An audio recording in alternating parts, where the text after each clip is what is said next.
Oh God, I can't believe. See, this is why I didn't want to give this talk, because I knew that we have this conversation, and now it's on the record. All right, let me take a step back. And we have to deal with it. Let me take a step back and a deep breath, because this is a very painful thing to talk about. So, all over the world, we know, it's well established, the State Department and intelligence agencies engage in theater, and it's what they do, it's Spycraft, to create spectacles and events that people may not realize are spectacles and events, but that, well, like the overthrow of Mossadegh in the 50s in Iran. They'll funnel money to protesters, they'll, fly people in to infiltrate protesters, they'll create fake newspapers, and so on. So we know that this happens in countries around the world. I believe that a law has been passed in the United States, I think it's part of the Defense Authorization Act, I need to confirm this, that, pardon me, now makes it legal to propagandize American citizens. Do we know about that? Yeah, it's true. And is it in the NDAA or is it in something else? Do we know? It's a separate bill. It's a separate bill, and it's been passed. It's now law? Do we know what the name? 2 years ago. Do we know what the name of it is? I don't remember, but I reported on it. Oh, thank you. Will you send me the link? Yeah. Thank you.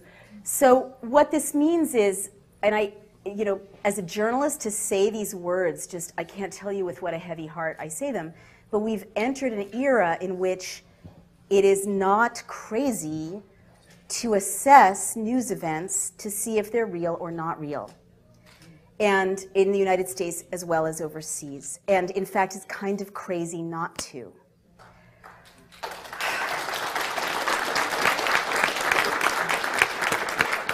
Now, there's so much hype about what I just said, and so I want to be very clear about it so it can't be taken out of context.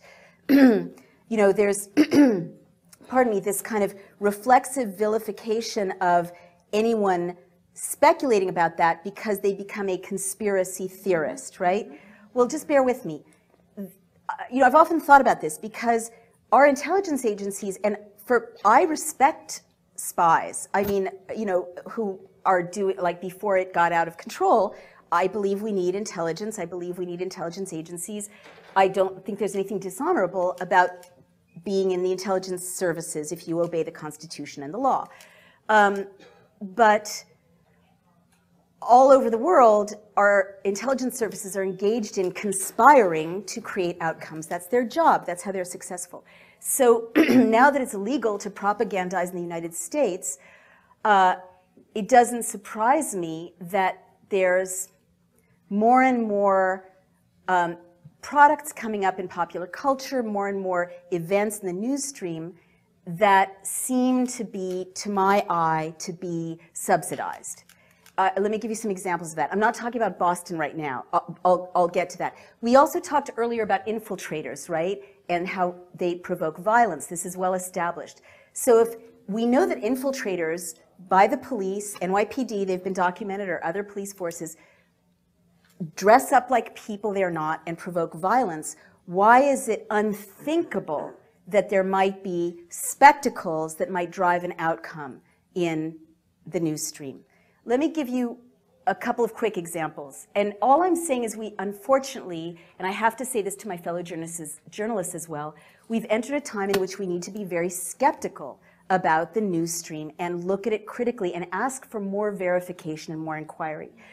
And that's just being good reporters. And it makes it like this. There's spectacle fed into the news media in China. There's spectacle fed into, like Chile. How did Pinochet, engage in his coup? He created photographs of a cache of weapons that the terrorists had, hidden. Was it real? Was it not? Most historians think it wasn't. I mean, this is like not unusual, in the process of creating a closed society. So if laws have made it legal to assassinate American citizens and legal to propagandize them, why should it be crazy or weird to think that that might be for a reason, right? All right. I saw the movie Zero Dark 30, thank you very much. And I have worked on 2 presidential campaigns, so I recognize political talking points. And I wrote a piece saying, this reads like the Pentagon signed off on the script. Because there were like chunks of political talking points identifiable to anyone who's worked in Washington, right? And you don't come up with those if you're a writer writing a screenplay. And everyone was very upset. It was very controversial and scandalous. But in fact, belatedly, a news story came out saying that in fact the Pentagon had, I think, subsidized some of it, but had certainly consulted directly on the script. And I see more and more TV shows about the CIA and more TV shows about spies and gigantic blockbusters in which surveillance is normalized and gigantic blockbusters in which people are tortured to get them to talk in a way that might exonerate people who actually tortured people to get them to talk in Guantanamo. And there's all this money being pumped into these unaccountable, terrorism fighting things. And now there's no law preventing that money from going through front organizations right into popular culture. So that's of interest to me.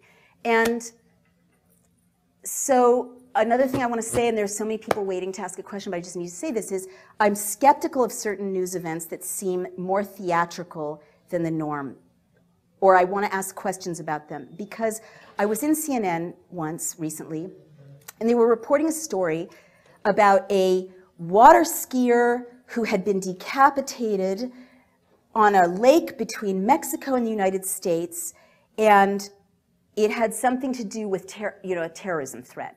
Right? And I was like, decapitated water skier. Sometimes you hear these things and it's like so novelistic. You're like, real life doesn't work that way. Like these are so novelistic. Someone's coming up with it to make it stick in the popular imagination. Or it just makes you think, well, I'd like to document that. I'm a reporter. What's the source? And it kept being just this one guy, Judge Arpajo in Texas. I may be mispronouncing his name. He's a very, yes. Yeah, he was the source, he was the source, he was the source. And I have this wonderful Facebook community all over the world. And I went on Facebook and I'm like, Mexican Facebook community, is there any reporting about a beheaded water skier in this lake, in this place in Mexico? And they're like, no, what are you talking about? There's nothing like that. Doesn't exist. So I turned to the CNN producer and said, do you have a second source for this story? And it was all over the news, all over the news, all over the news. And they're like, and they checked and it's like, nope, just this guy, Judge, whatever. And I'm like, well, can you find a second source? And they were blushing and embarrassed, and they looked and they confessed that they didn't have a second source, which if you know what journalism is, you're supposed to confirm it with 2 sources. So ever since that experience, CNN is running with this. No one's verifying it. Journalists aren't in a position to follow up on anything anymore because budgets are slashed and there's no investigative reporting. All this nonsense can enter the media stream for purposes that have to do with advancing agendas because no one's checking. That's all I want to say about that.